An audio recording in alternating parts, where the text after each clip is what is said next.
One of the world's leading anti-Semitic Jews, Dave Smith, went back to his old friend Joe Rogan's podcast yesterday, but this time they were joined by Douglas Murray, and the Joe Rogan experience was a different one, one that, even those of us who can't normally take a few minutes of it enjoyed for 3 hours and sometimes more than once.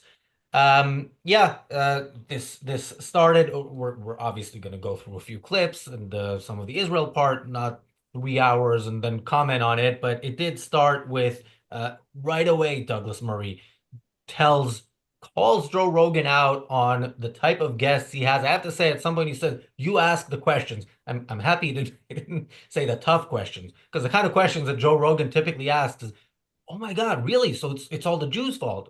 Not in those words, but that is the essence of it. So the praise for Joe Rogan was a bit surprising, but you're on his show, so why not? But yeah, the essence of it was, wow, Douglas Murray was fantastic, as he almost always is. Dave Smith was evil and not of the highest intelligence as he always is, and Joe Rogan was there smoking some of the finest weed Texas has to offer, as he always does. Welcome to the reality show. We are going to discuss this yesterday's podcast today. I'm joined by Marco and Richard and Daniel. Marco, start with you. Well, what can I say? I mean, we've seen a fine example of somebody who's a product of the current philosophy out there.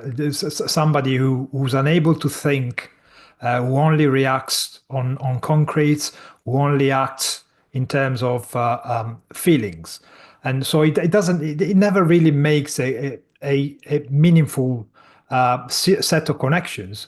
It doesn't come up with proper answers to even the things he's suggesting. All he's doing just throwing stuff out there, hoping something sticks.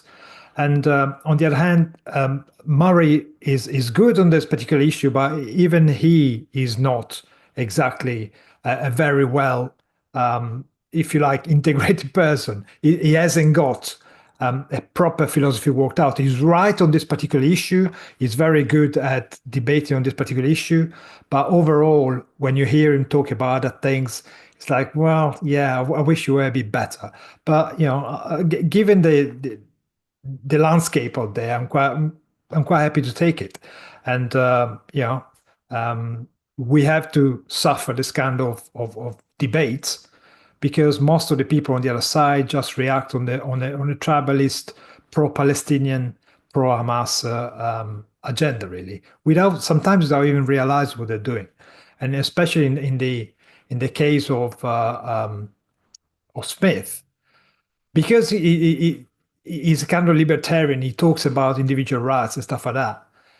He actually ends up harming his own cause, and because he's an admirer of anarcho-capitalism, he's by default against the state, and this causes him to effectively tread on some mines that undermines his whole argument.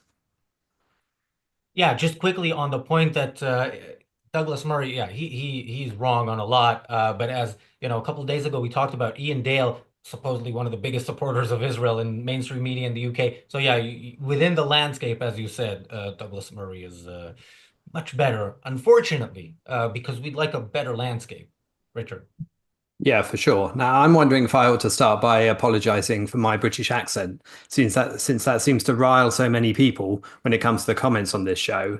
And I think a lot of that is the fact that people are looking at things in terms of the character of people debating as entertainment. They're concentrating on the perceptual differences between them rather than the nature of their actual arguments and the validity of the arguments and the reason on which they're based. I mean, people seem to think that people with a British accent, for example, have a collective British brain, which represents what British people think now and have always thought. And yet, if you look at the streets of London, for example, on any Saturday afternoon, you'll find plenty of British people with British accents with utterly the wrong irrational view, particularly on this aspect of Israel and Palestine. So it doesn't prove anything there. I think the contrast between them is quite clear, and I think what actually riles people is the fact that that reason is the basis for what Murray is using in most cases. He's laying out simple steps, clear arguments based on facts. And yet what Dave Smith tends to do is leap about all over the place. And when a particular argument is not working in terms of countering what Murray has just said, he'll leap to something else or pull in some extraneous person as a reference point before trying to alter the subject. Whereas Murray is trying to keep it on track on a particular aspect of the issue in order to pursue it right the way through. And that is the clear attitude that somebody who is pursuing reason would want to do. And being consistent, clear, precise, methodical. Yeah. One thing that I'm going to elaborate on later is one of my criticisms of Douglas Murray in this is that when he talks about the facts as presented by the other side, I think he's missing a point, but we'll talk about it when we get to that. Daniel, your opening thoughts, and then let's go to the first clip. Yeah, I mean, just a quick thing about sort of Dave Smith and that sort of American type of libertarianism. I think to a large extent they are part of the Blame America First movement. It's an informal movement who pretty much, and they oftentimes they find themselves heavily allied with like the most far left or the extreme left or whatever you want to call them, that type of anti-American, like basically being so anti-American or being so anti the American foreign policy that they start to criticize America itself. And oftentimes you see that with especially the anarchist types when it comes to libertarianism. Now, also, Dave Smith has this really great thing about him. He's like an insane debate bro. For those who don't know that concept, it's somebody who doesn't actually care about the issue, just wants to, oh, here, I'll pull up this quote, and that actually like goes against what you're saying right now. Like when somebody doesn't actually care to doesn't actually care about the sort of topic and only cares about basically like win a debate, and that I think is very much seen with somebody like Dave Smith. I think Marco mentioned the point about sort of Douglas Murray, not sure if he said it exactly, but sort of not being fully integrated or sort of have a bunch of different views.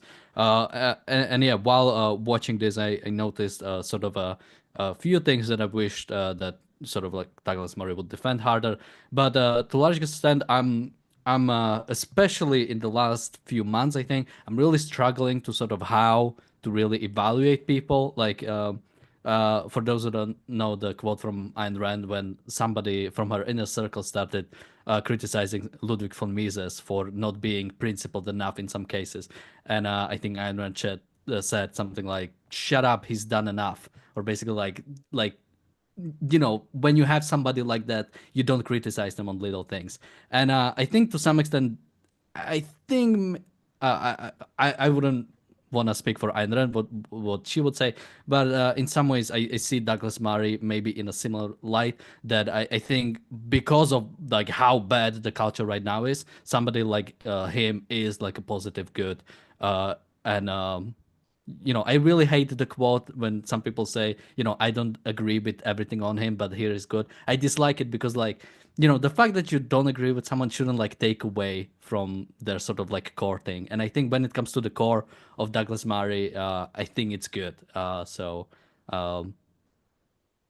just I like the guy. Yeah, a couple of, before we go to the first clip, a couple of comments. By the way, I think this is the first troll of this kind that we get. Somebody saying, you know, complaining about Ayn Rand taking welfare. Yes, she did, because she followed her philosophy to the letter. And maybe read her and then understand her philosophy and then come back to us. Susie says, Dave Smith seems like a good example of what people call the woke right. He blames Western policies for everything wrong with the Middle East. Not much different than the postmodernists. And Deborah asks, why do racists always whinge about APAC, which gets no money from overseas, but ignore CARE, which gets money from Qatar and Iran and supports terror? I think we all know the answer to that question. So let's go to the first clip. You called me out too soon. I don't have it ready yet, so I'm gonna filibuster. You want me to talk channel until... my inner Dave Smith, and Marco and Richard, you decide which one of you is Okay. Joe Rogan. All right. Can I ask you something? Yes, sir. Since the war in Israel began, and since the war in Ukraine began, you've had quite a lot of people who are very against both in different ways. Yes. Do you think you've had enough people on who are supportive of either war? I don't know that word enough, if that's a good word. Let's say enough people who are on the side of Israel instead of wild critics. Well, I've had a few. I mean, I believe God Sad is on the side of Israel. For sure. Jordan is on the side of Israel. Yeah, Mike Baker, Coleman Hughes. Yeah. Coleman did it for like 20 minutes, so it wasn't why he was here. No, I mean, none of them is why they're here. You know, it's a good question. Do you think you've tilted one way? Me personally? No, just with the guests you've had. The guests? Yeah, probably more tilted towards the idea that perhaps the way they've done it is barbaric. But why do you think that is? Just out of interest. I'm just interested in your selection of guests because you're like the world's number one podcast. Yeah, it's not. I don't think about it that way. I just think I'd like to talk to this person. But can I just Yeah. if you're going to okay, let's pause here. First of all, Daniel, I agree with Lucas. It's like 5x speed. I don't know what's going on there. It's only because I saw it for the first time, I kind of know what's going on. But let's slow it down for future clips. It's interesting. I've had guests that tilted to the side of they think the way Israel does it is barbaric. No, you've had guests who think Israel shouldn't exist, and it started in 1948 because Jews want to live. Those are the guests you have, and across the board, those are the guests. Those are the guests you have from that side. You have the Dave Smith kind people. You don't even have the people who actually Dave Smith does pay some lip service to October 7th was terrible, but then goes on into saying, it was Israel's fault because they funded Hamas, and it was Israel's fault because they did the peace deals and because they then fought. Like basically everything Israel does is Israel is at fault for. So that is the kind of guest you have, and yeah, there is a tilt, and it's your podcast, so you don't hear pro-Hamas voices on this podcast. But we acknowledge it. Joe Rogan should as well. Marco.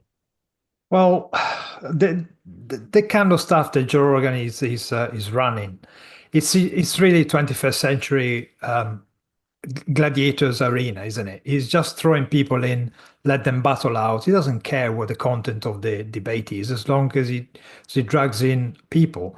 And especially on this particular issue, all he's doing is just playing to the audience. If you are pro Hamas, you will cheer for the pro Hamas guy.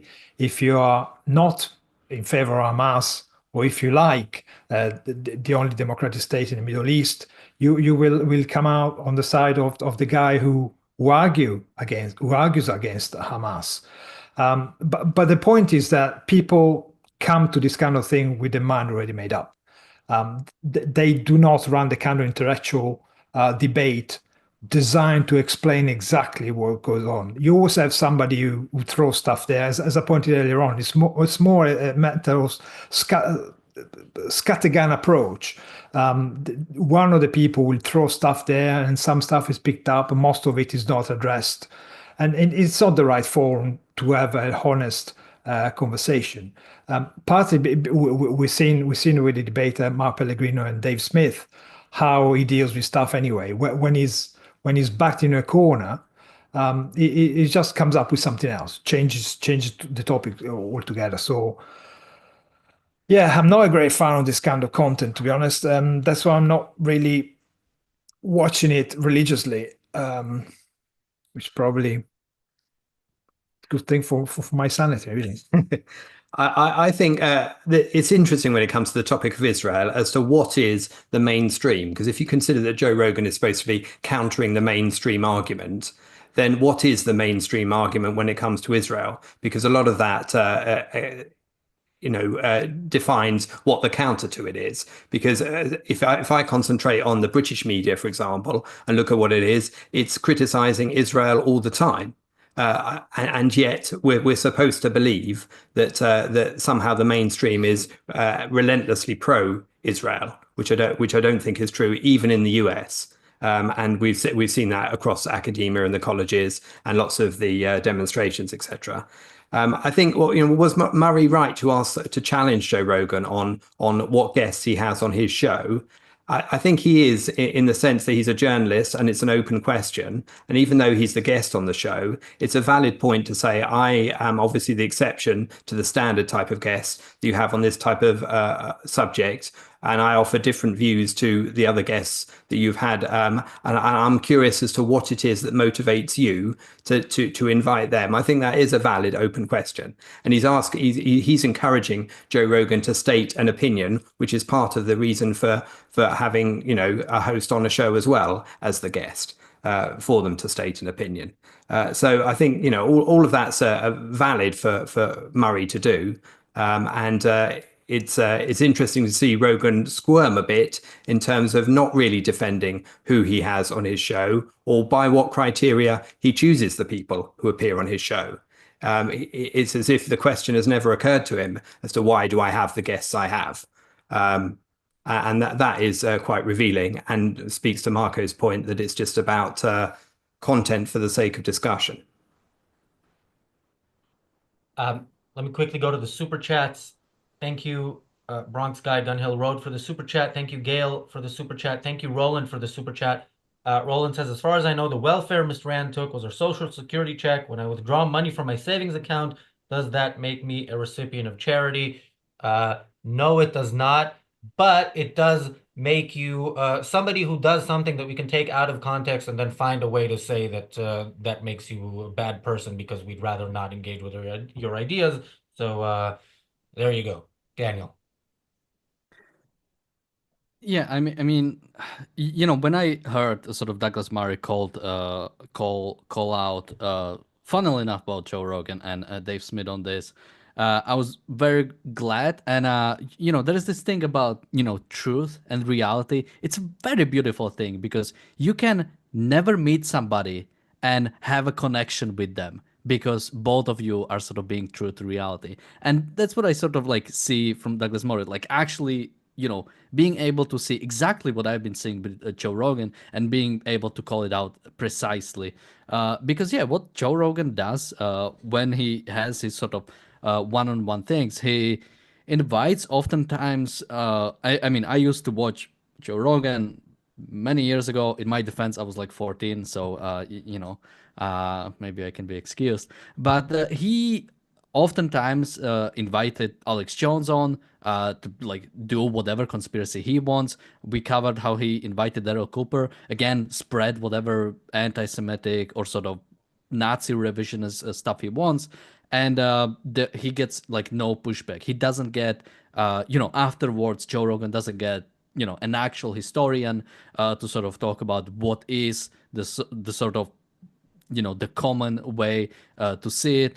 He always brings it up as like, oh, this is like something nobody ever thought of or nobody ever spoke about. But oftentimes the reason nobody speaks about it is because it has been debunked a long time ago, and nobody actually serious who knows about this is engaging with anything like this.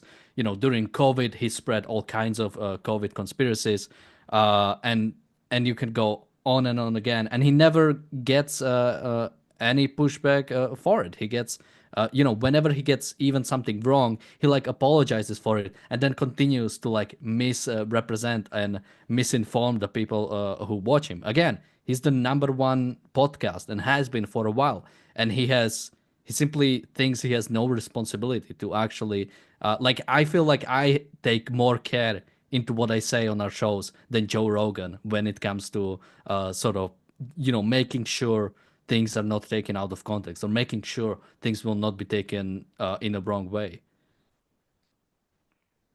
Few more comments.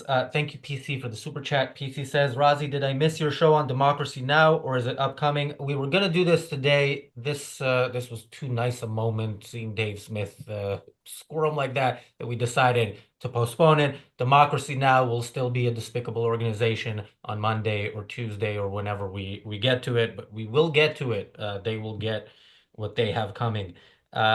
James Valiant says, Rand advised everyone else to do the same. She was wealthy too. Yeah, look, I typically don't like engaging with these arguments because they are an intellectual white flag. This is a way of saying I cannot argue with objectivism, but let me see if I find something about Ayn Rand's life that I can then throw in your face to say, oh, actually, she didn't live by her philosophy, which of course she did, and this was part of it. But yeah, I did read it, so we are answering it.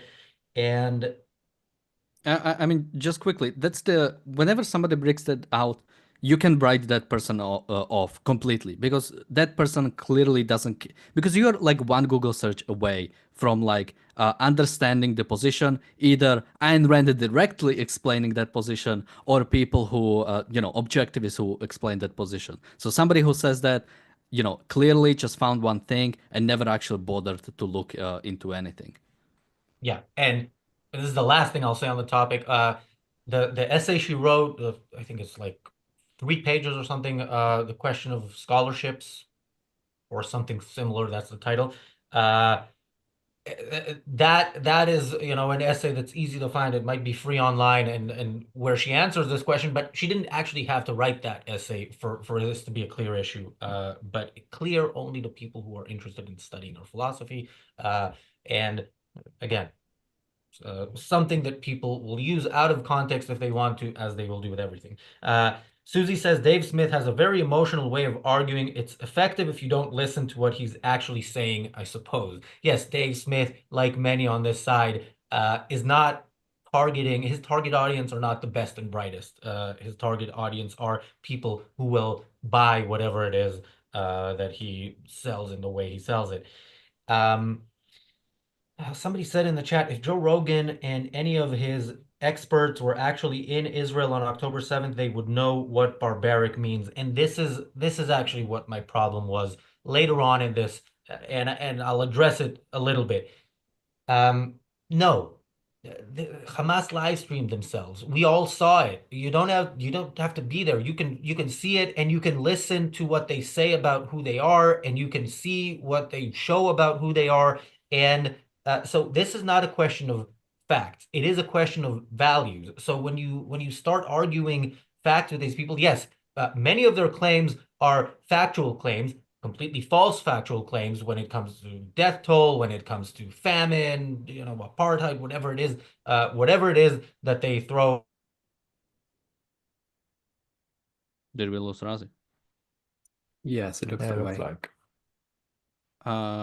So let's see if it comes back. Although I don't have a clip, because at some point Douglas Murray goes on to sort of call out. They start talking about the crossings, and Douglas Murray asks Dave Smith if he ever been to the crossing, and he says no, I've never been to Israel. And Douglas Murray starts talking about how like ridiculous that idea is.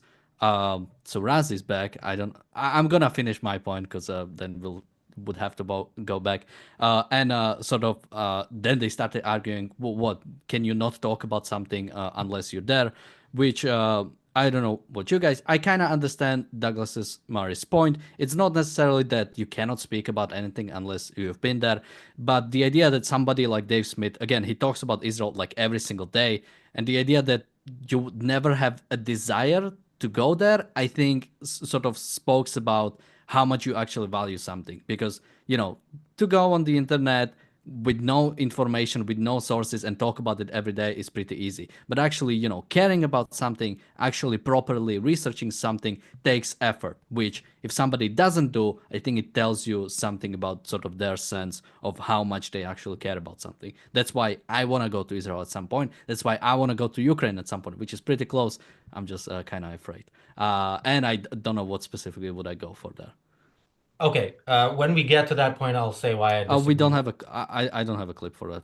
Oh, do we have okay. to play? Then I'll say what I have to say about that in a second. But I will say that D. Ben, who said the thing about if they were there on October 7th, says, I meant Hamas is barbaric, not Israel. Yeah, I got that, but I don't think that matters. I mean, because they saw the barbarism, because Hamas broadcast it live to the world, because they knew it's a matter, again, not of fact, but value. It is a matter of the values of the people that they want to rile up. And people were watching these videos, and that's what made people, as Douglas Murray mentioned, on October 7th, while this was going on, scheduling their protest in support of this going on. So yeah, that was my issue with that. But again, within the grand scheme of things, this was a really beautiful takedown of Dave Smith. Let's actually no, that one point at one point that I did disagree on with the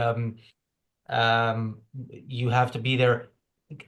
I'm sorry, that's not true. And that is actually that's the point that I made in response to D-Ben, but it's also a response to Douglas Murray. No, you can have an opinion without being there.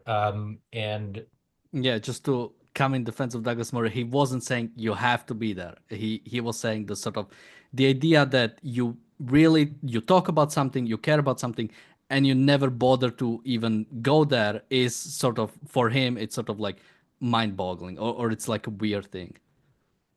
yeah, I'm still not I don't agree with that argument. And I don't think you have to go to Ukraine and, risk your life in order to understand what's going on there and understand that Russia is evil. But anyway, let's listen to the next clip.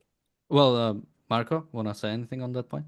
No, go ahead, go ahead. I'll just mention the fact that, I mean, it's principles that count, isn't it? I mean, that's what you pull out. I mean, it would not having visited Israel would disqualify Marco and I, for example, from talking about it for the past year and a half. It's not necessary to have visited a place and seen firsthand.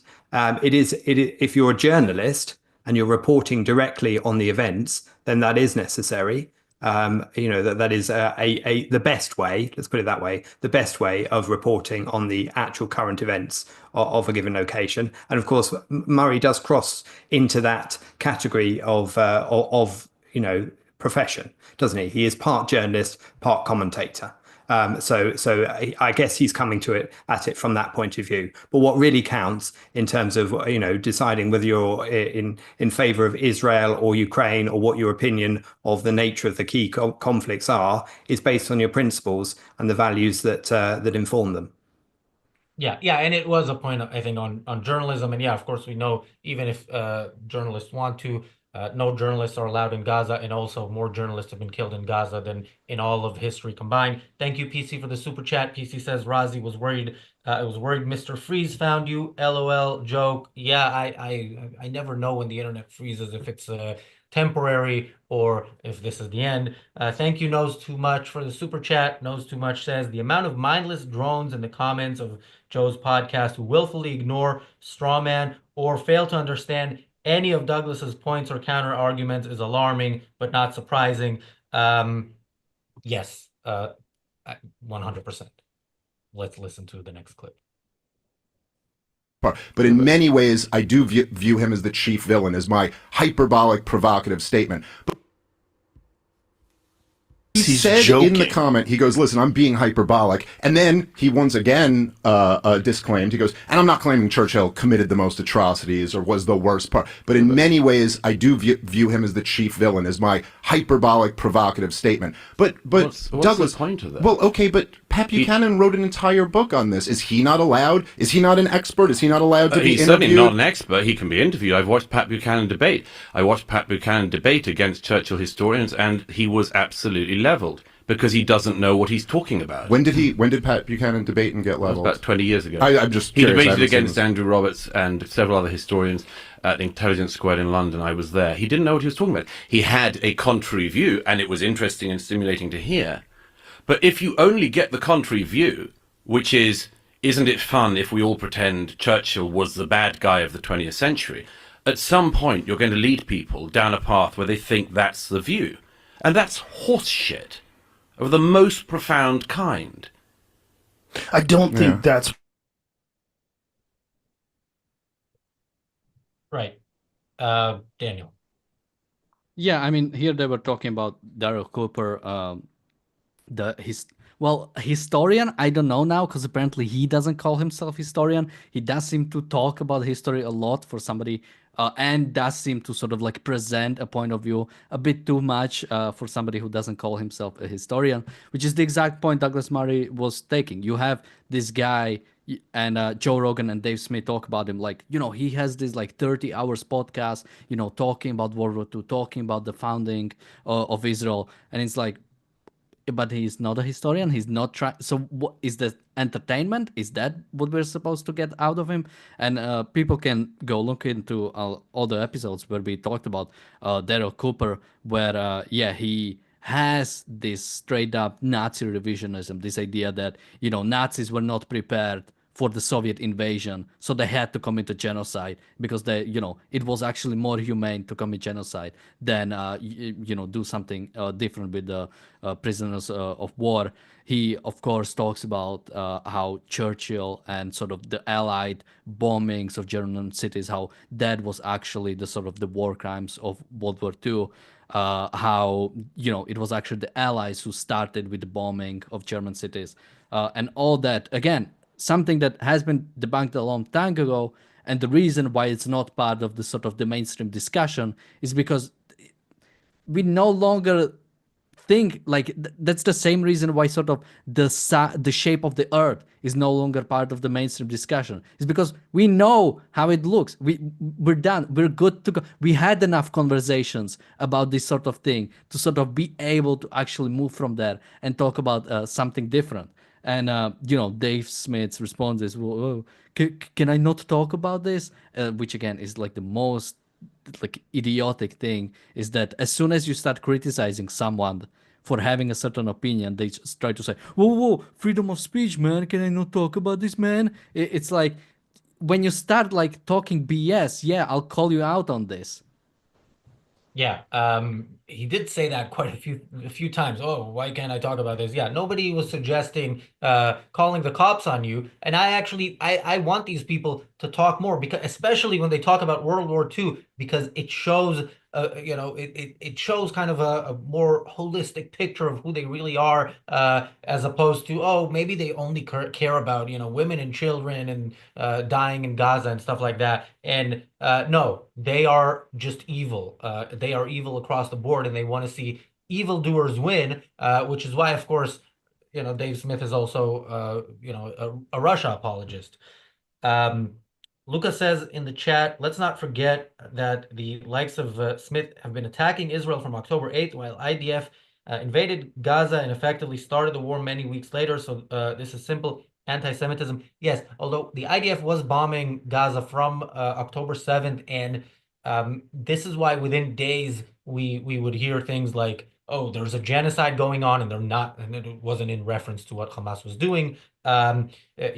Owen Jones, who's been the topic of many shows on this channel, the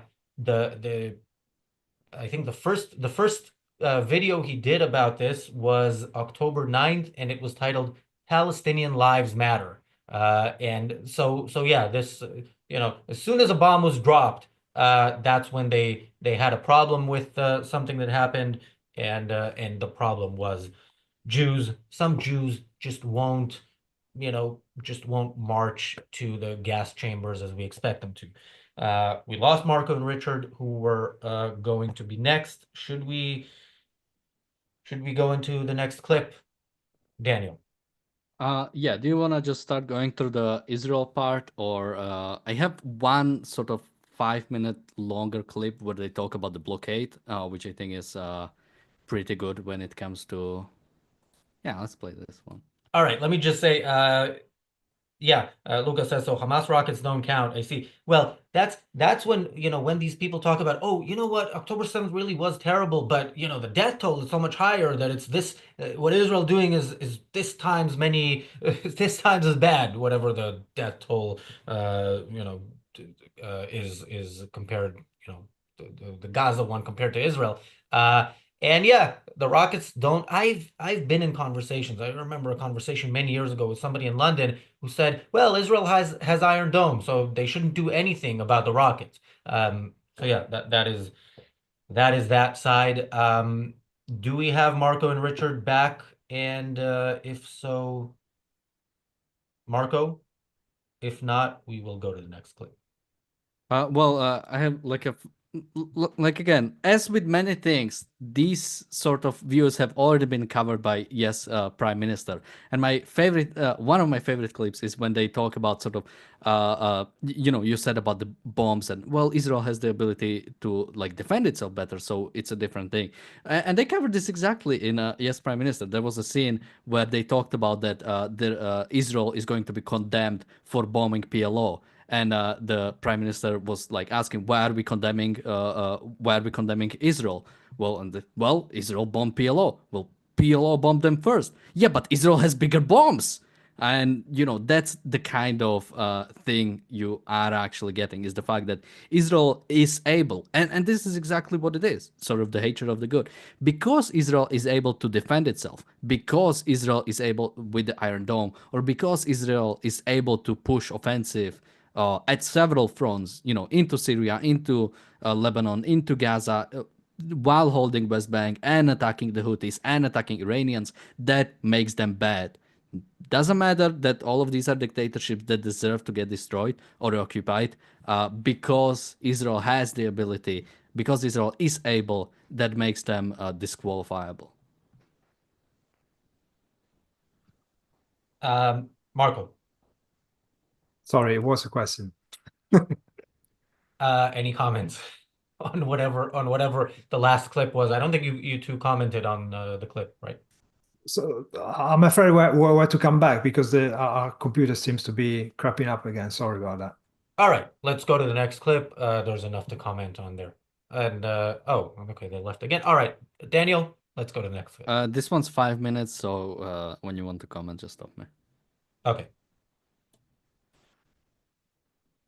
From 2007 on, there's been a blockade of that country. You don't think that's kept the country poor? Why do you think there's a blockade of any kind? Why is there a blockade? Well, I mean, the argument from Israel would be why do you think? I would say, okay, I think that the disengagement, I think Smotrich was correct when he said that, I'm sorry, my mistake there. I think which another quote that I'm sure you're familiar with, but Dov Weissklav, who was the senior advisor to Sharon, who was the prime minister at the time, he essentially said the reason we're doing the disengagement, the reason we're doing this is so that we can put the peace process in formaldehyde. Okay, let's pause. Let's pause here. Douglas calls him out on this kind of stuff at some point. I don't remember if it was right after this or before, because he does it multiple times. He finds some quote from some advisor to the prime minister. But again, remember, the disengagement was the ethnic cleansing of Gaza from Jews. Like they took out all the Jews by force.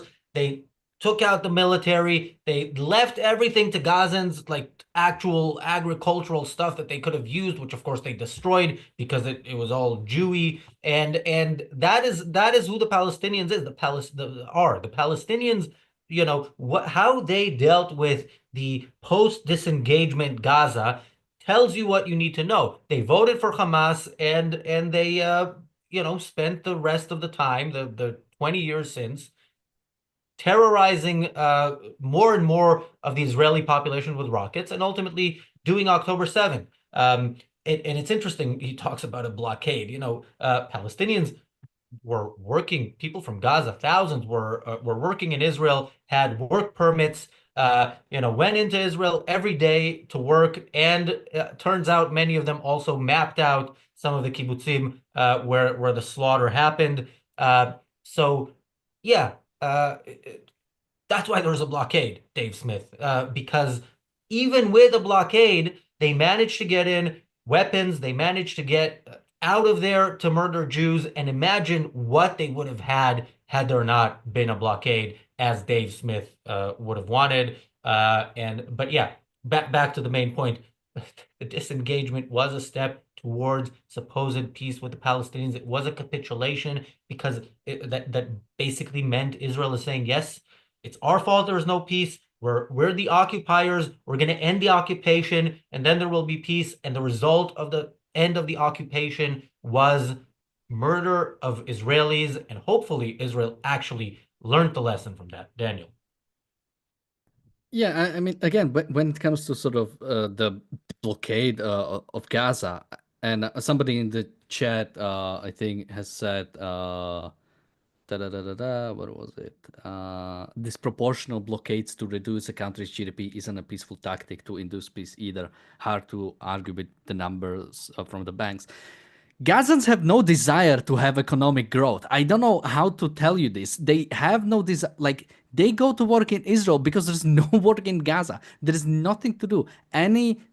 Gaza is the #1 recipient of foreign aid. What the hell do they do with their money? How incapable are you that you have this strip of land that you control, that you can do whatever you want with, and you don't do anything with it? You destroyed all the industrial left by Israel because it's Jewish tainted. You have no desire to liberalize the system in any way. You have no desire to have peace with Israelis. You have no desire to do anything. What do you want? Like economic growth, economic achievement, sort of the growth of GDP is a result of having a system and producing. Palestinians are not producing anything. The only thing they are geared towards is war against Israelis. So they have no desire to, even if there was no sort of blockade, if they were able to sort of fully control their own territory, they would use the territory to attack Israel. That is 100% the case. It is nothing different. We have nations across the world that have no embargo on them, and yet they still just want to invade somebody else because that is the nature of authoritarian states. Palestinians have never had desire to do anything. Yeah, Marco and Richard, you missed that clip. Let me again channel my inner Dave Smith, and then you can comment on that. When they did the disengagement, really, it was all about ending the peace process, and that's why they ended the occupation. And also, what about the blockade? Maybe that's Joe Rogan, but anyway, your comments? Well, yeah, that's part of the myth, isn't it? They have to create a sort of a victim status for the Palestinian. First of all, you create the ethnicity that you can feel sorry about, and then you start creating a series of arguments that support their state as victims. Of course, the disengagement meant that the Palestinians finally got to rule themselves. And what did they do? They chose one of the most racist, evil, violent kind of regime that they could think of. And of course, people say, "Oh, you don't know what you're talking about. They're not genocidal. Read the Hamas Charter." Well, if you read the Hamas Charter, even the bona fide version of 2017, I think it is, or 2007 or something like that. Even there is they declare aim to effectively, in the name of Islam, to get rid of the Jews. That's effectively what they say. They used to be more explicit in the previous versions, but this one, if you look at it, Google it, read it yourself, you'll find out what they're up to. So when the Palestinians had the chance to set up a state of their own, first of all, they fought amongst each other because they couldn't decide if the thugs in the Palestinian Authority or the thugs of Hamas would have been the rulers. Once Hamas won, they set up this awful dictatorship. As Daniel was pointing out, a dictatorship is war against your own people in the first place. And then from there, you proceed into looting somebody else's, because a dictatorship doesn't produce anything. As Mari pointed out, they took all the billions in aid and turned them into weapons. Every time the Palestinians cry foul, or give us infrastructure and stuff like that, they're given, for example, pipe to build water infrastructure, and they use them to build missile launchers. If you see the kind of stuff they do with what was supposed to be aid used in order to benefit the population, you see what they do. And let's not forget that the Palestinians, they're very innocent people that we so love, and they're so nice. They're still holding right now dozens of people that were taken from Israel on October the 7th. So if they wanted anything near peace, they would they would surrender. They would move towards an economy, a place, a rule which will allow them to live a dignified life as human being rather than choosing to live like animals. And I think the problem is that we live in a time and a culture where the standard of virtue is victimhood.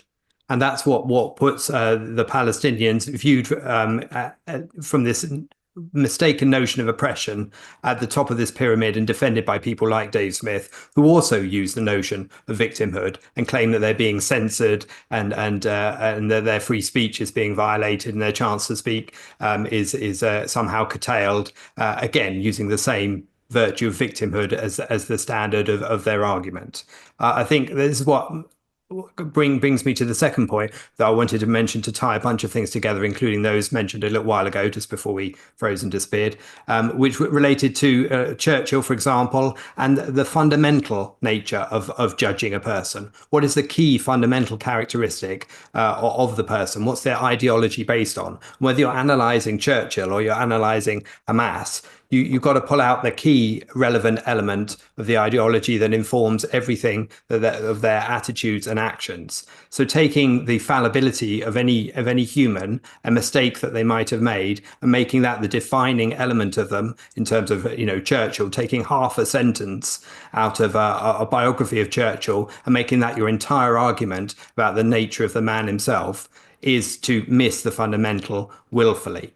And it's to evade the fundamental and to attempt to mislead by presenting knowledge that you know to be irrelevant. Next clip. Well, we're continuing the same clip. Oh, yeah. Answering my question, you're Yes, no, continuing to cite I'm getting very there. right-wing Israeli politicians, but what do you I'm think getting is there. the reason? I'm getting there. I'm saying, so I think they disengaged in order to kill the peace process. I think they put the full blockade around the country for the reason that they've always kind of done it there, that, yeah, they don't want too much stuff getting in. They want to keep them, as they put it, on a diet, and they don't want rockets to fly into Israel. The second one is a kind of important one, isn't it? The final one Yeah, you said. it is. If the Palestinian leadership in Gaza after 2005 had not from the get-go decided to use Gaza as a stockpiling place for rockets to fire into Israel, all of it would be different. If they had just resisted the temptation that so many of us do in our lives to stop keeping RPGs in our cellars and then Katyusha rockets in our children's bedrooms, all of it could have been different. If that desire to live in peace beside your neighbors had superseded the desire to stockpile rockets, it would all be different. Yeah, or if And Israel what just you hadn't describe occupied as- them for 60 years, it would all be different too. They I mean, weren't why is it the onus occupying- always they on weren't them? Well, you believe in self-determination, I'm sure. Yes. I believe in individual rights. Yeah, sure. Okay, individual rights. And that includes the right to make bad decisions. Yes. The Palestinians in Gaza, when they voted in Hamas, made a very bad decision. Yeah, of course, and Douglas. In the but years, I, hang on. Yes. Hang on. And in the years after that, they made bad decision after bad decision. It was a very bad decision to continually fire thousands of rockets into Israel. It was a very bad decision to use what boats came in early on and to use the smuggling networks from Egypt, not to bring in supplies that you could actually build a thriving society with, but to bring in rockets. It was a very bad idea. No, there was not starvation in Gaza after 2005. No, there was no deficit of goods coming in. I've been plenty of times. There was no deficit? No, there are No plenty goods were of- kept out. There are plenty. How many? Have you been to the crossing points? No, When were you last there at all? I've never been. Okay, all right. We already talked about this, but we'll watch it anyway next. But yeah, Vered says in the chat, Douglas Murray has the patience of a saint. Yeah, that's I don't know. Look, I don't know how you can sit in a room with a person like Dave Smith. He's just so despicable, let alone have a conversation with him. But yeah, Dave Smith does what every anti-Israel, pro-extermination of the Jews, and yes, there are Jews who are pro-extermination of the Jews. Again, don't ask me, but there are, as we can see from his last year and a half of life and advocacy. goes out of his way with everything that Israel does to say, well, this was in order to, including a step to, we've heard that the only barrier to peace is the occupation. Israel ended the occupation. That, to Dave Smith, was a way to stop the peace process. So yeah, nothing Israel can do is good enough for Dave Smith except die. Marco. I mean, this is the bit that really rattled me when he says, no, I don't believe in self-determination, I believe in individual rights. Well, that goes to show he doesn't understand individual rights at all, because people have got the right to run their own life. And at times they choose to get together because division of labor is convenient, makes your life easier. And they set up a government which doesn't protect individual rights like the Hamas government. It's not a legitimate one. So it breaks automatically the rights that Dave Smith loves so much. Why he doesn't realize that, he doesn't understand that. So to him, a Palestinian government, despite the fact that he hates government in principle, a Palestinian government is equivalent to an Israeli government, which is a democratic government in the first place. So the first thing, he blows apart any understanding of what the life of a human being should be, i.e. that humans have rights because of the nature, because they are human beings, not because somebody gives it to them in the first place. And then talking about the deficit in Gaza, well, Gaza doesn't do anything apart from building up a war machine in order to attack Israel. So why are you even talking about a trade imbalance there? It's just trying and come up with something that sounds like they are put upon by Israel, again to bump up the perception that they're victim, they're treated badly by Israel, again to create the resemblance of victimhood. And of course, Israelis don't have human rights today because kids playing dancing in an event like Glastonbury, they haven't got human rights. It's fine to go and kidnap them and keep them hostages for a year and a half, nearly 2 years, is it? All the stuff is so idiotic. It's just it doesn't even deserve the time we're spending on it, because the guy is just willfully ignoring what actually things are. And that's part of our culture, isn't it? You decide that good and evil are things that just happen to exist and they are detached from facts. Well, actually, you can work out what's moral, what's good and what's bad, just observing facts if you have a bit of brain. I like the fact here that Murray chooses to focus on the bad decisions that Hamas and the Palestinians have relentlessly made, because that highlights the structure of that argument highlights exactly what Dave Smith tries to do, tries to take him off that subject as quickly as possible, and is not allowed to, of course, because Douglas Murray is going to make this point because it deserves to be made, which is that the Palestinians have volition, and that is always erased from any argument that's in favor of what the Palestinians have been doing. They're always treated as if they're marbles, they're billiard balls that have lobotomized, zero brain, no volition whatsoever, and they do have volition. They have the ability to choose whether they support the violent acts that are carried out in their name, whether they carry out those acts, whether they hold hostages and all the rest of it. I think this is one of the key elements here. And the fact that Murray is able to keep his patience whilst his fury is rising at the irrationality that is being defended, that leads to such obvious examples as the barbarism of October the 7th, and yet that still that irrationality is defended by people like Dave Smith. I think the difference that you see here is the fact that there is a clear evasion of knowledge, the desire of people like Dave Smith to avoid the knowledge that we know about what is fundamental to the Palestinians and Hamas and their actions on October the 7th. That's why you have this two-tier approach, this split in how people defend Hamas. Hamas did the GoPro footage on October the 7th, knowing full well that half of their supporters would spread it all over the internet to encourage more violence, and half of them would evade the fact that it exists, apologize for it, pretend it didn't exist. They knew they could do that because of people's ability to be irrational and not to look directly at reality, at the evidence, and to call it out. Well, I make no promises about keeping my patience, unlike Douglas Murray, but we will stick around longer than usual with this show because there's more we want to go through. I don't think I read this super chat. If I did, I'll read it again. Archimane says, thank you for the super chat, says Dave Smith, the fact he hasn't gone but makes so much money off commenting on the conflict is crazy. I think Douglas makes a valid point, in my opinion. I don't, but look, I get the point, but no, I don't think it's valid. I mean, do you need to go to every war zone to see with yourself? And what do you see with yourself with your own eyes in a war zone? You see whatever is going on in the immediate place that you're at. So yeah, I think you can judge.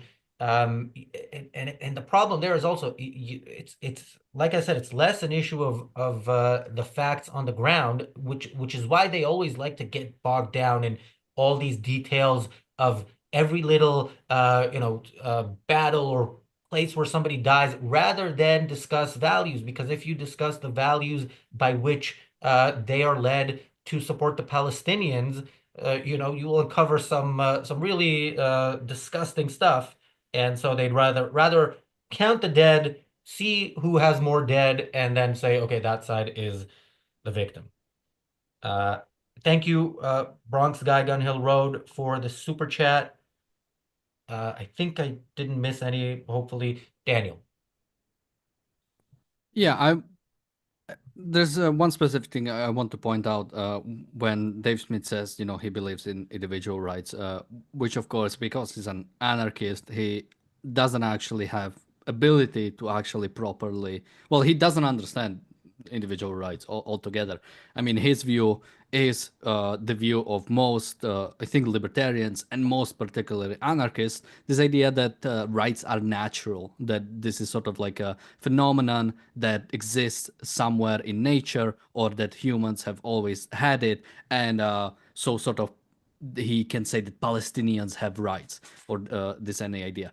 But the idea of rights is a concept. It's something we came up with because we realized that in a social context, for us to be able to properly sort of interact with each other, we need to understand that we cannot deal with each other by force, because at that point, your ability to reason, your ability to act of your own volition is completely destroyed, and you cannot be able. So we agreed, or when we come into together to form a society, we agree that we try to sort of get the idea of violence, get the idea of forcing somebody to do something out of society. So we need to institute governments that can do so objectively, or as close to sort of objectively as possible. Dave Smith doesn't believe in any government. He's an anarchist, so he has no ability to actually sort of like compare societies like the Israeli society and the Palestinian society, and their ability to sort of observe properly the idea of individual rights of specific people. So we can say, well, Israel is violating the rights of Palestinians, which is a complete inversion. It's a completely, I mean, the way he uses it, it's a completely stolen concept. He doesn't actually know what it means, and that's why people should check out. He did one a debate with the guy. I think the name of his podcast is The Crucible, and he gets asked about sort of the idea of the libertarian concept of non-aggression principle, or the idea of rights, and he gets so destroyed by this like crazy conservative, because Dave Smith has no ability to actually defend his points, because you cannot defend individual rights on anarchist viewpoints. It's simply impossible. No, I mean, but Dave Smith, just so you know, he's a Jew. I don't know if he's mentioned this anywhere, but he's a Jew, so that is his defense. By the way, can I ask any Gentile out there who might be debating Dave Smith in the future, can you not let him get away with this? I mean, this is like if Owen Jones was debating somebody and claiming to be a defender of gay rights while he, advocates for regimes that throw gay people off of buildings. So do not let him get away with this. If you are pro-Israel and not a Jew, you are still more pro-Israel than Dave Smith is, and well, let's not say much, but you are yeah. Wait, you mean exactly like Owen Jones? Didn't you say like Dave Smith arguing, saying he's Jewish? It's like Owen Jones saying he's gay but defending a society that throws gays off buildings.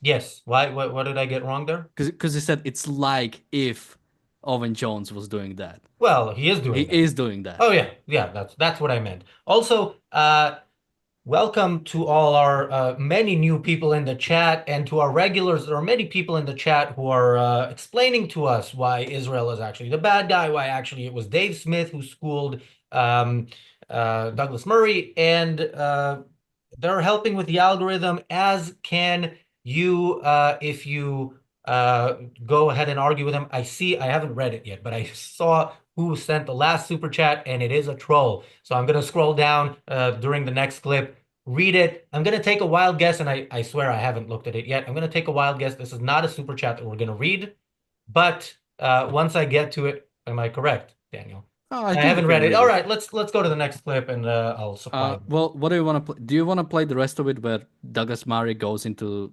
saying why he sort of Let's see that, because it is one of the points that are that where people remember from the debate, and yeah, we don't necessarily agree on that, so that's going to be interesting. Well, am I not allowed to talk about it now? Have you ever been to Nazi Germany? Are you allowed to have feelings about them? You can't time travel, but you can. Well, right. But you can travel. Okay, but so what? So what's the point? Like, No, okay. I find that Lots of people have been there and agree with me, and lots of people have been there and agree with you. Yeah, but so if I don't you're know going what to spend a year and a half talking about a place, you should at least do the courtesy of visiting it. All right. I just think this is a non-argument. You don't think? Okay.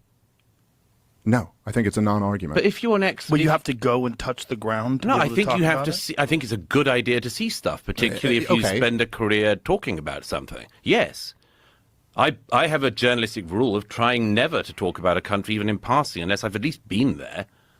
Okay, it's a sort of normal. It's a normal thing to do. You're talking about. Hang on, you're talking about crossing points, and not only have you never been to a crossing point in either Egypt or in Israel, but you've never even been to the region. Okay. Again, I think this is a non-argument. I don't understand. No, it's not a non-argument. Yeah, it is. It's not a non-argument if you're insisting that you're an expert of some kind, or not claiming you're an expert, but still talking about it, about the provisions going into Gaza or not, if you've never seen any of this going on. So you're not That's allowed to amazing speak to about me. things that you've read about. You can only speak about things that you've seen with your own eyes. You can talk about what you want, as you're proving. But that is a different matter from spending an awfully long amount of time talking about an issue in a region you haven't even had the courtesy to visit, whilst developing all of these views about it. I mean, now I slightly get an idea of where you're coming from. You've read about this blockade, and so you imagine that that's what it is. I imagine you've read all the people who say that Gaza was a concentration camp, and you probably think that too. Am I right? Yeah. By the way, you people don't see the faces while we're watching this, but there was a moment that Daniel had a sick burn, dude moment face there. I'll let him elaborate. But yeah, the thing is, I still disagree with that argument, but like Douglas Murray, even when he makes an argument that I don't like, he makes it so well, and he's so good. And yeah, Dave Smith is what he is. Okay, the troll super chat, and as you know, we do not name trolls even when they super chat. So, but I will read this. Yeah, I was wrong. This is something to be read. Human Rights Watch and Amnesty International have concluded Israel is committing acts of genocide. Does that make them pro-Hamas? Yes, it does. And by the way, I'm not sure that is precisely what they say. I don't care one way or the other, but Amnesty International are among those who asked the International Court of Justice to redefine genocide or expand the definition of genocide so that we can actually fit what Israel is doing into it, which means it currently does not fit it. It doesn't fit the definition. We need to redefine it, and then yes, Israel is then committing genocide. So that is my answer on that. Marco. Well, I'm very sorry for the troll. If their truth is made by what Amnesty International says, well then, careful when you cross the road because you're a bit detached from reality.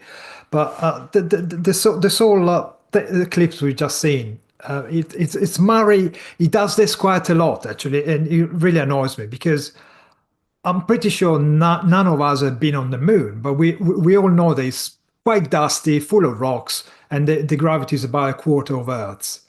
So, what kind of argument is that? Why are you spending like 10 minutes to try to make a bizarre argument when you could actually point out that everything that's happening is on Hamas's head, is the Palestinians doing? They chose to behave the way they chose to behave. So, rather than pointing out weird facts and weird thought associations like visiting. I mean, you talk about the crossing.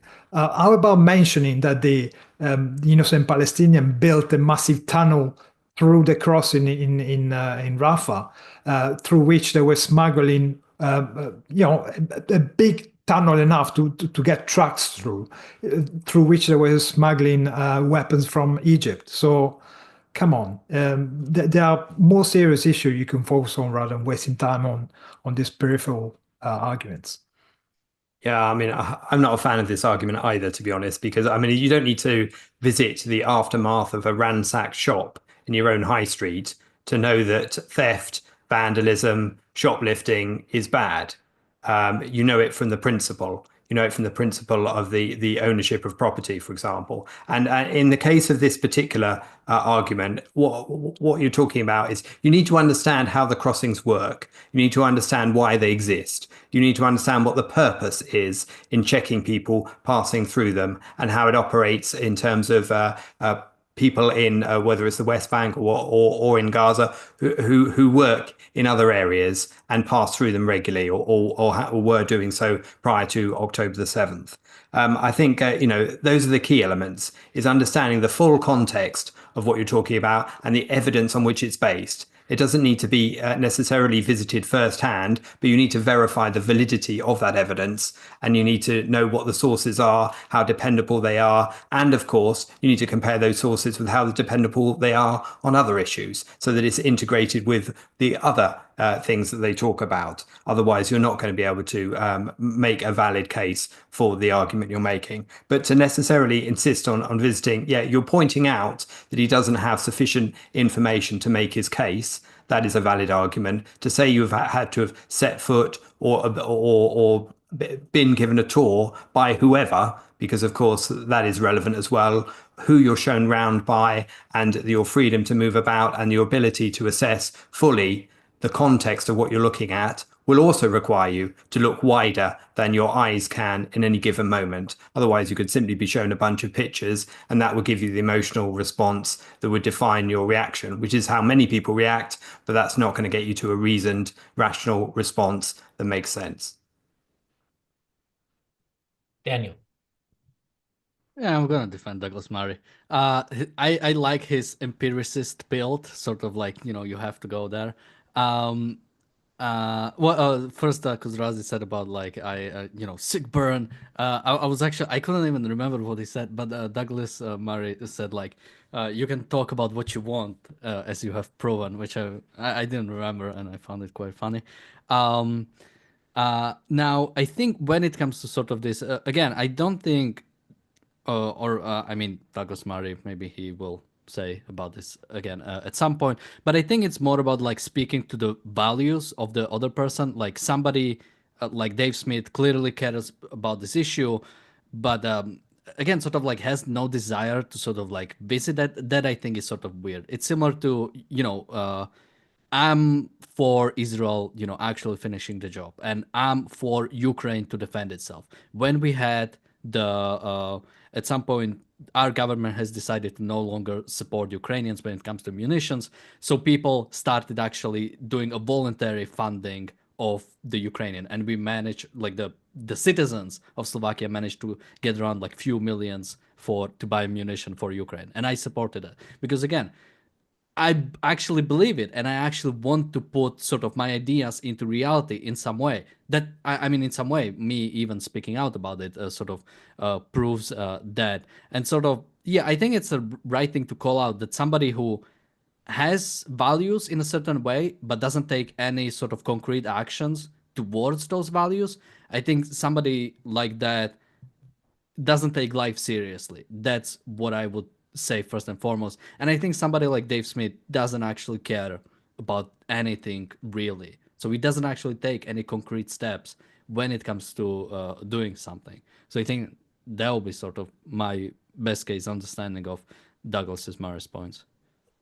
Boris says in the chat, people are missing Murray's point here. Dave Smith has secondhand information which can be contaminated with propaganda and falsehood. Him not visiting Israel is not the main issue.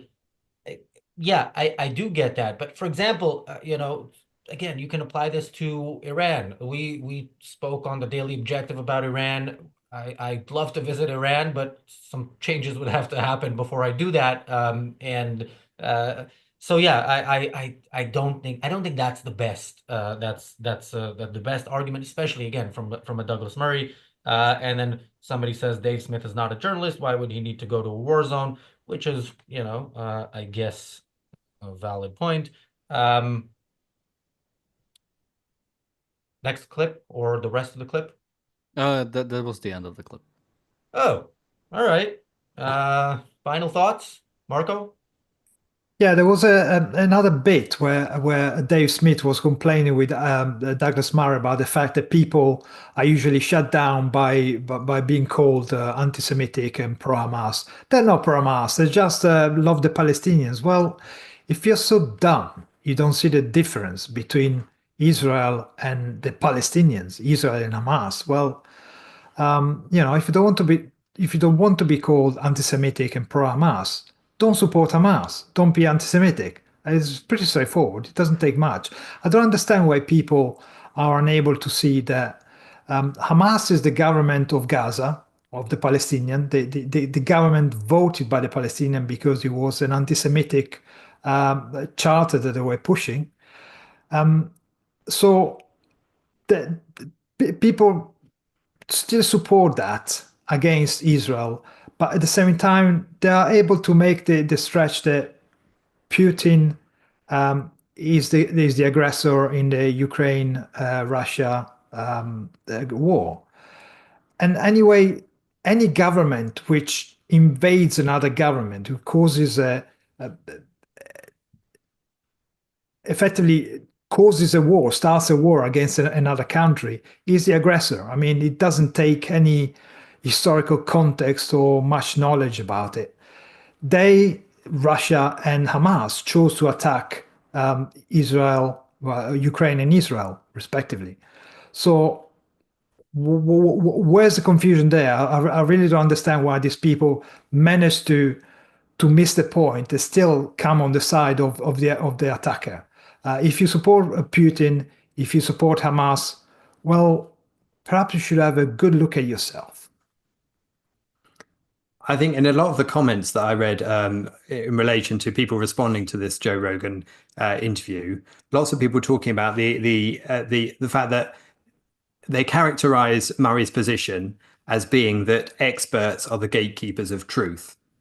And that is not what Murray is saying, and that is not true, but that is a comfort argument made by libertarians or those who are suckered into that particular viewpoint, which takes establishment experts and dismisses them regardless of of who they are simply because they're experts and the establishment. It rejects them along with governments, and takes any argument, no matter how irrational or how poorly argued, as valid.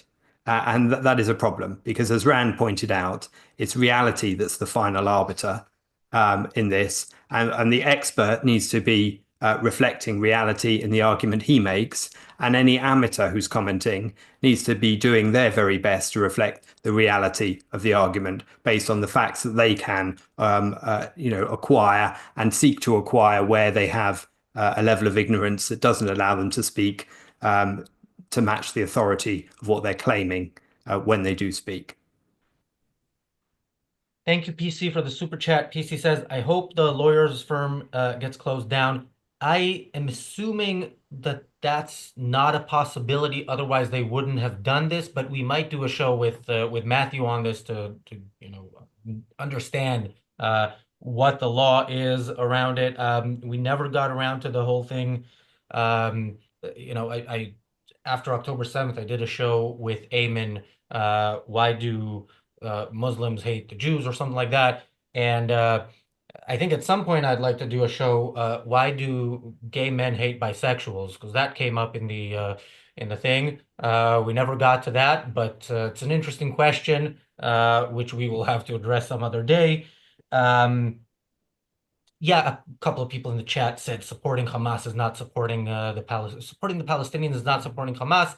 In a sense, you're right. There are different organizations. There's the PLO. There's or the organizations under the umbrella of the PLO. There's Fatah. There's the Popular Front for the Liberation of Palestine. There are different organizations. They want different things. Some want Islamic theocracy. Some want communism. Some want fascism.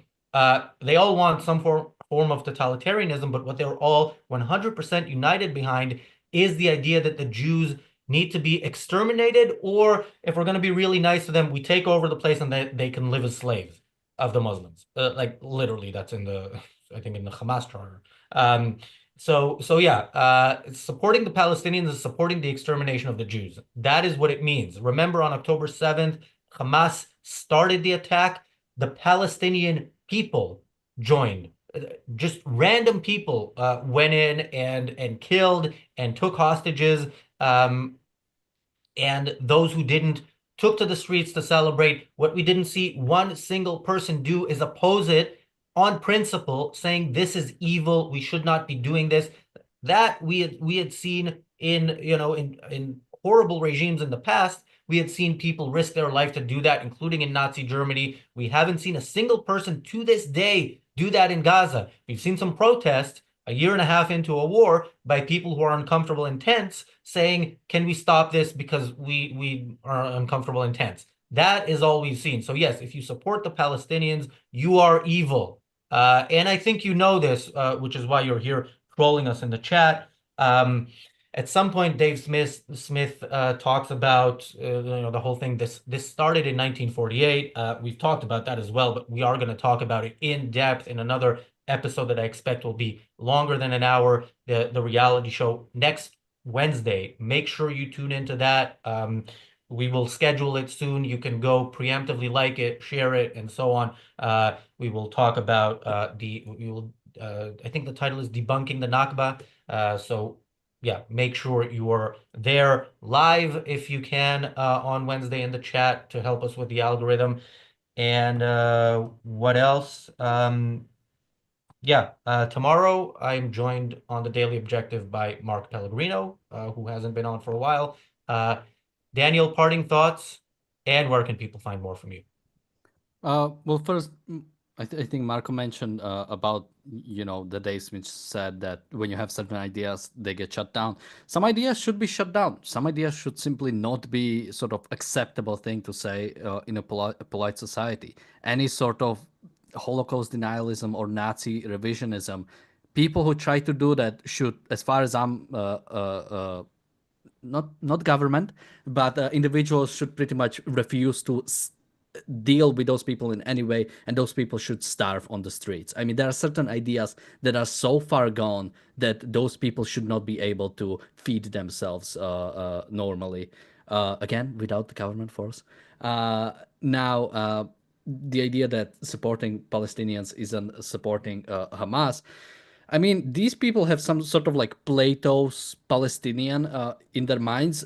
What do you want from them? When they got a chance to election, they elected one terrorist organization, and secondly, they elected another terrorist organization, and then thirdly, with like 2%, they voted for somebody else who I would suspect wouldn't be necessarily. I think even that was for like two-state solution, whatever that would mean in their regard. So again, you say they are separate, but if you get rid of Hamas, they'll elect another, or they appoint. They do not stand up to Hamas. They support Hamas. They celebrate October 7. They are not separable. They believe in the ideas of Hamas. You cannot have population that completely disagrees with the government, and that government, nothing happens to it. Every government, every single sort of society needs some form of consent of the people they are governing, and you cannot run away from that. That is simply I like to say 1984 is a fiction. It's not a reality. You cannot have that sort of authoritarian state that has a complete control without the people actually wanting that.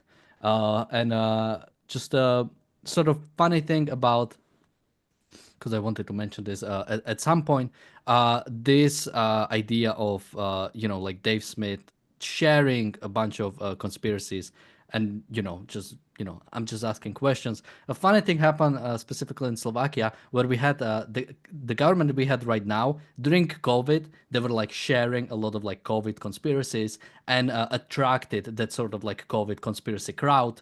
And now we have a disease outbreak when it's affecting specifically animals, but can sort of like jump to humans. And their own people are now their own voters are now like standing up to them because they are sharing like conspiracies about those sort of diseases. So yeah, those things will come bite you in the back when you spread irrationality, when you spread that kind of irrational way of thinking.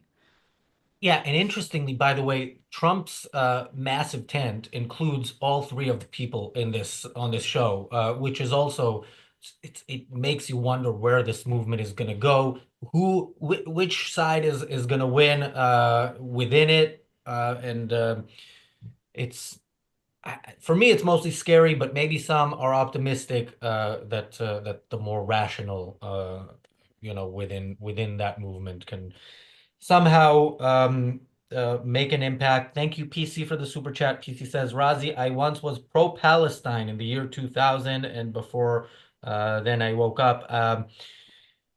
I mean, I was a leftist in Israel, and actually, it I think I've said this several times on the show. I'll say it again. It was the idea that for peace, in order for there to be peace, there can't be Jews in the Palestinian state. I was for two-state solution. I just didn't understand why no Jews could be in the Palestinian state, and that kind of led me on the journey away from the left. Tani says, Marco and Richard are the best guests / co-hosts. Please have them on more. I agree. We should have them on more, but they are on a lot. They were just away for a week. Okay, I think we are done pretty much. Marco and Richard, I didn't ask you where can people find more from you. Thank you for the compliment there, by the way. You can certainly find us from the Briefly Objective, which is a sister channel to this, short form material taken from the conversations on this channel with added visuals. And there's lots of material on there on all the key aspects, all the key principles that we've been discussing in relation to Israel-Palestine conflict. So please have a look at that, including one about why it shouldn't be called the Israel-Palestine conflict. So check that one out too, as I should. Somebody says, all four of you are on the wrong side of history. Thank you for your feedback. Your opinion is very important to us. I do have to say that's one of the most polite troll comments that we've had, which is a very positive note on which to end. Thanks, guys, for joining. Thanks, everybody, for watching. We'll see you tomorrow on the Daily Objective with Mark Pellegrino.